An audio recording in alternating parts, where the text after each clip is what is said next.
ओम गणेशाय नमः। ओम नमः शिवाय।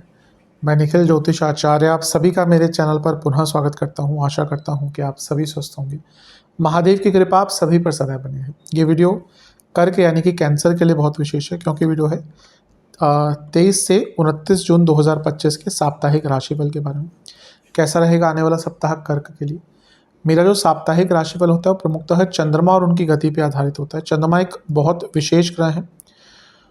विशेषता तो खैर उनमें बहुत है, लेकिन अभी के संदर्भ में बात करें तो तेज भागते हैं, 2.25 से 2.5 दिन में राशि बदल लेते हैं। मन के कारक हैं और जिस भाव में जाते हैं उसको एक्टिवेट कर देते हैं। इसीलिए डे टू डे एक्टिविटीज़ पर उनका इम्पैक्ट बहुत होता है और इससे साप्ताहिक राशिफल की विशेषता बहुत होती है। क्या प्रभाव रहेगा आने वाले सप्ताह में चंद्रमा के इस गोचर का हमारे जीवन पर? क्या संभावितः अच्छा हो सकता है, बुरा हो सकता है? इस सबको जानने के लिए, परखने के लिए, पहचानने के लिए ये साप्ताहिक राशिफल अति विशेष होता है। यदि आपकी लग्न राशि या चंद्र राशि कर्क है, दोनों ही गाइडेंस के लिए राशिफल को देख सकते हैं।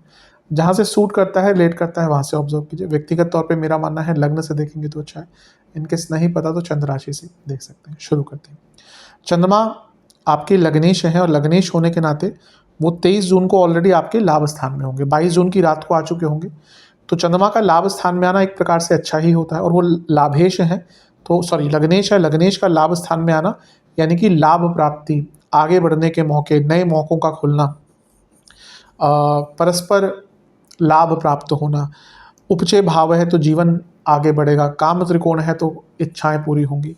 शनि की दृष्टि भी है, जो शनि सप्तमेश है, तो ये सप्तम और लग्नेश का कनेक्शन हो गया, यानी कि बिजनेस में कुछ अच्छा कर पाएंगे। और यही शनि क्योंकि अष्टमेश भी है, तो जब वो लाभ स्थान में बैठे चंद्रमा को देखेंगे तो लाभ अचानक से आएगा और नए मौके भी खुलेंगे।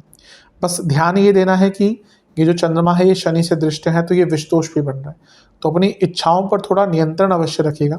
अदरवाइज देखा जाए ये जो समय है आपका काफ़ी अच्छा है। यहाँ से चंद्रमा उच्च के अवस्था में पंचम को देख रहे हैं, यानी कि थॉट प्रोसेस भी अच्छा रहेगा, क्रिएटिविटी भी रहेगी और बौद्धिक क्षमता भी अच्छी रहेगी। स्टूडेंट्स के लिए भी अच्छा है, सकारात्मकता दिख रही है। बस ज़्यादा मत सोचिएगा, ज़्यादा इच्छाओं के पीछे मत भागिएगा। और क्योंकि शनि अष्टमेश है और विषदोष बना रहे हैं, तो इम्पल्सिव होकर कोई निर्णय मत लीजिएगा। अदरवाइज देखा जाए ये समय काफ़ी अच्छा है। नवांश कुंडली बताती है ये समय अपनी प्रॉब्लम्स को सॉल्व करने का है।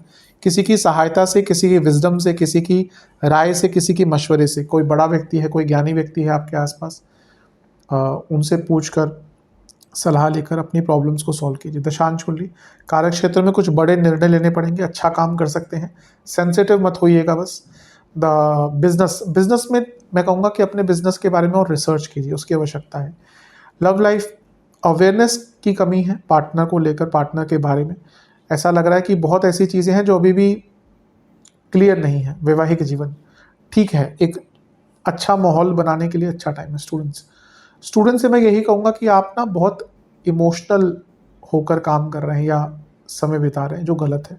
प्रैक्टिकल होइए। सेहत, आँखों की प्रॉब्लम, इन्फ्लेमेशन और इन्फेक्शंस और नसों की प्रॉब्लम। सर्वाष्टक में आपका भाग्य स्थान बली है, ठीक है, चंद्रमा अच्छे स्थान में है, भाग्य स्थान बली है, भाग्य का साथ मिलेगा, धार्मिक चेष्टा भी रहेगी और लाभ भी प्राप्त होंगे। 24 जून रात के करीबन 11:45 के आसपास 11:45 PM चंद्रमा मिथुन में आ जाएंगे, यानी कि 12वें घर में, और 27 जून सुबह के 2 तक यहीं पर रहेंगे। चंद्रमा का 12वें घर में आना कोई बहुत अच्छा नहीं माना जाता। चंद्रमा चौथे घर के लग्न के स्वामी है और लग्न से 12वें में बैठे हैं, और यहाँ पर बैठे हैं वो गुरु के साथ। गुरु क्या है, वो विपरीत राजयोग बना रहे हैं। अब विदेश है, विपरीत राजयोग है, लग्नेश है और साथ में सूर्य भी है। अब ये सूर्य क्या है, धनस्थान के स्वामी, तो आप MNC में काम करते हैं, विदेश में काम करते हैं, बहुत अच्छा है। क्योंकि विपरीत राजयोग गुरु का है, लग्नेश इन्वॉल्व है, यानी कि कुछ विदेश संबंधित काम अटक रहे थे वो भी पूर्ण होंगे। लेकिन 12वें घर के चंद्रमा, सेहत पर बुरा प्रभाव पड़ेगा, इन्फेक्शंस हो सकते हैं, चोट लग सकती है और खर्चे बहुत रहेंगे, तो खर्चों को लेकर थोड़ा सा ध्यान दीजिएगा। 12वें घर के चंद्रमा है तो एक अनिश्चितता भी रहती है, इनसिक्योरिटी भी रहती है और व्यक्ति बहुत जल्दी परेशान भी हो जाता है और अनियमितता रहती है, यानी कि आप चीज़ों को नियमित तौर से नहीं कर पाएंगे। तो थोड़ा सा केयरफुल रहेंगे तो आपके लिए काफ़ी श्रेष्ठ रहेगा। यहाँ पे राहु की दृष्टि भी है, इसीलिए कन्फ्यूजन, डिस्कंटेंटमेंट और इल्यूजन बढ़ जाती है। किसी पर ज़्यादा भरोसा ना करें, खर्चों पर नियंत्रण रखें। नवांश कुंडली बताती है कि अपने मानसिक स्थिति पर बहुत कंट्रोल करना पड़ेगा, अपनी फिजिकल और मेंटल एनर्जी को अलाइंड करके रखना पड़ेगा।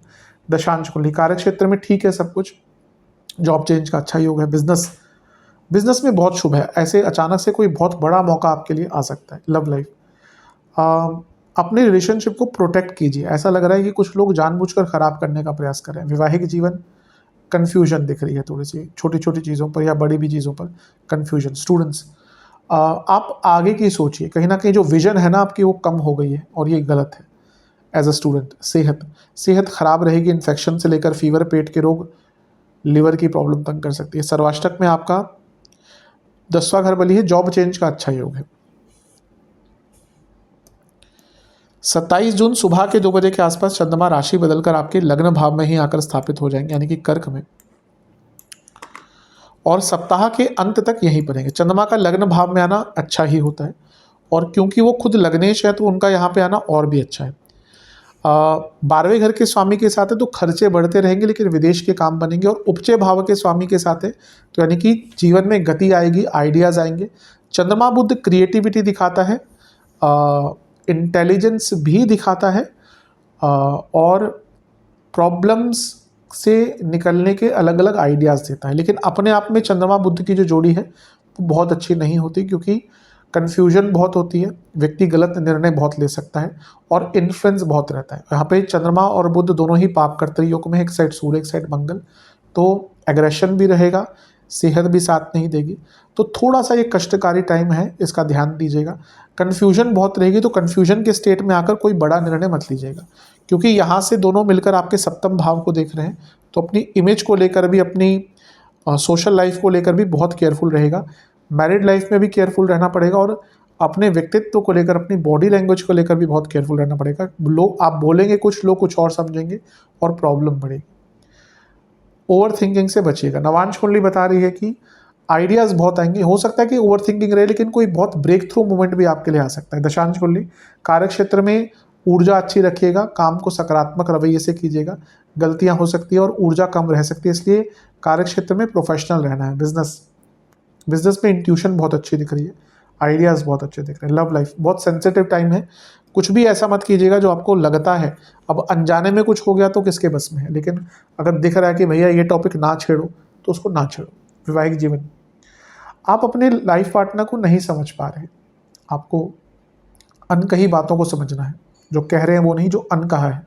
स्टूडेंट्स, क्लैरिटी की कमी है, क्लैरिटी लाने की कोशिश कीजिए, वरना बहुत देर हो जाएगी। जहाँ तक सेहत की बात है, इन्फेक्शंस, ब्लड डिसऑर्डर, कफ रोग। सर्वाष्टक में आपका 11वां घर अत्यंत बली है, ठीक है। पैसा अचानक से कुछ रुका हुआ था तो आ सकता है, या कोई बहुत अच्छी न्यूज़ आ सकती है हफ्ते के अंत में।